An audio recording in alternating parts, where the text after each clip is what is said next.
The things that we're looking at here are an art gallery in Second Life, and the owners of this art gallery have given up their real life jobs and just make a living from selling virtual art or real art virtually in that gallery.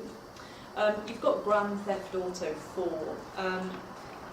62% of any instance of that game being played is online. So that's being kind of played by people across the globe together now, rather than just as it being a sort of solitary activity. TV is also online. That's what this CBS social viewing room is all about. So you watch the telly, through the internet, and then you chat about it at the same time. And this one here, the explicit one's going even a little bit further. It's an online soap opera in the States called The Hill. It's got about 10,000 kind of daily viewers.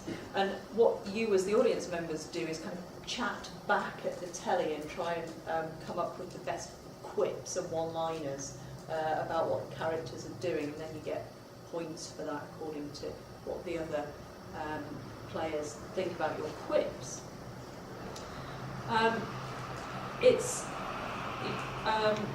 It's not just kind of the TV and games industry that are thinking about how they change the way they make work. This is the world's first user-generated movie, and it's actually a Brit flick called Faint Heart, and it'll be coming out next year. But it was put together by a MySpace group who chose the director, who chose the cast, who kind of put ideas about the script together through a MySpace blog. The soundtrack came together through the friends voting on it. And actually it's ended up kind of being a story about Viking battle reenactors, but and set in the West Midlands. But very interesting concept. So let's just show a picture of that. It's called Faint Heart, and look out for it anyway. And here it is being put together on MySpace. So each character kind of had its own profile on MySpace, and members of the general public could send their audition videos in, and about half of the list is just people who have been plucked from obscurity through their audition video on MySpace.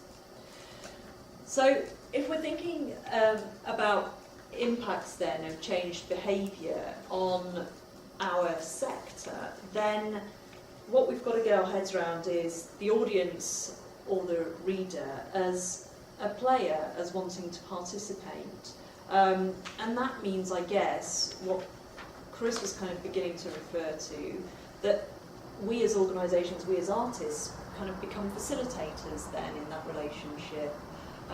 People are certainly becoming organised without the organisation, as we saw from that kind of MySpace film being able to be generated. Which means that I think we engage with people or they'll be enraged with us, and I think we've got to really think that our business models are going to change quite dramatically. The next impact, I think, is because of two emerging trends.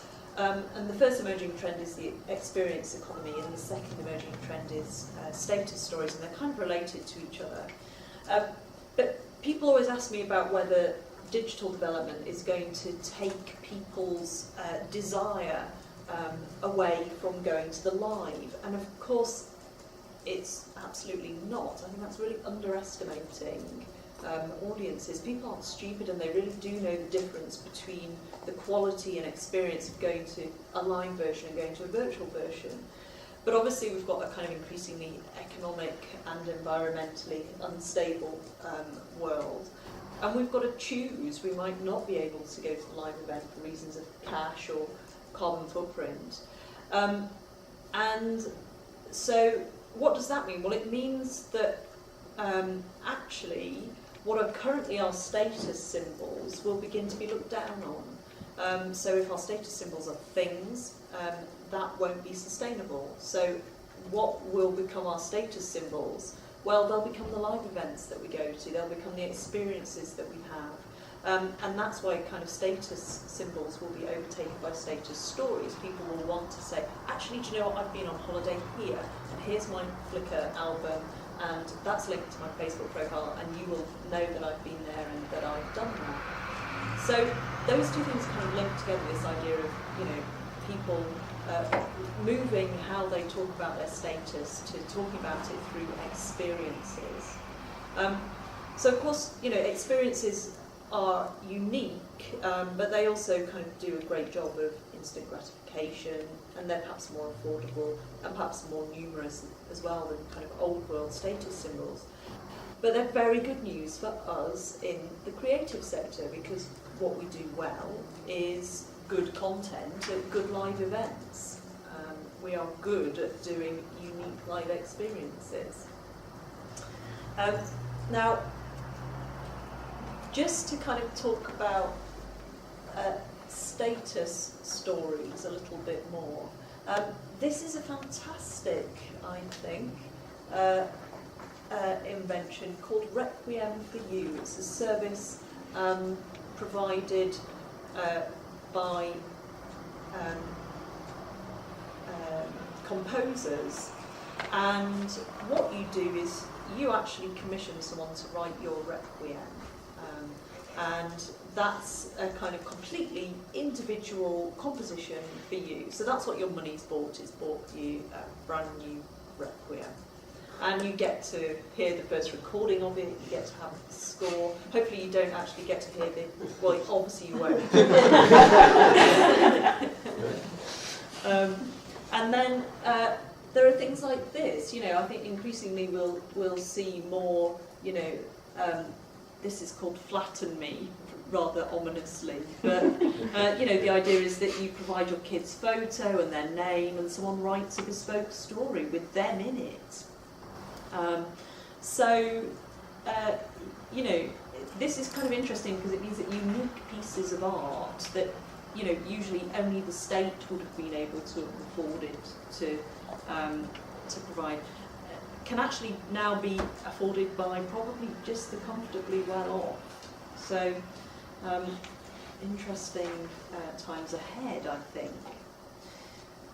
And then just to go back to the kind of experience economy idea, obviously if people are wanting to know about the quality of an event that they're going to go to, they kind of want to see what it might be like first. So again, Facebook and social networks have helped tell those stories of what events might be like. But we're seeing the rise of, sorry, my clicker didn't move on to the next slide. We're seeing the rise of things like little videos saying what's happening at a festival. So this is the Norfolk and Norwich Festival this year, and every day there was a little kind of YouTube-y type of overview of the day, saying what was going on the next day. And people were sharing those videos, putting them on their own social networks. The Edinburgh Jazz Festival this year tried to put together its programme with its audience. So they were going to do about 30% of the programme, just programming it with their audience. They actually didn't get funded to do that in the end, which was really disappointing because it was a great idea and would obviously sort of suit the art form really well. And, you know, obviously we know just from listening to the news that the music sector has massively changed its business model towards festivals.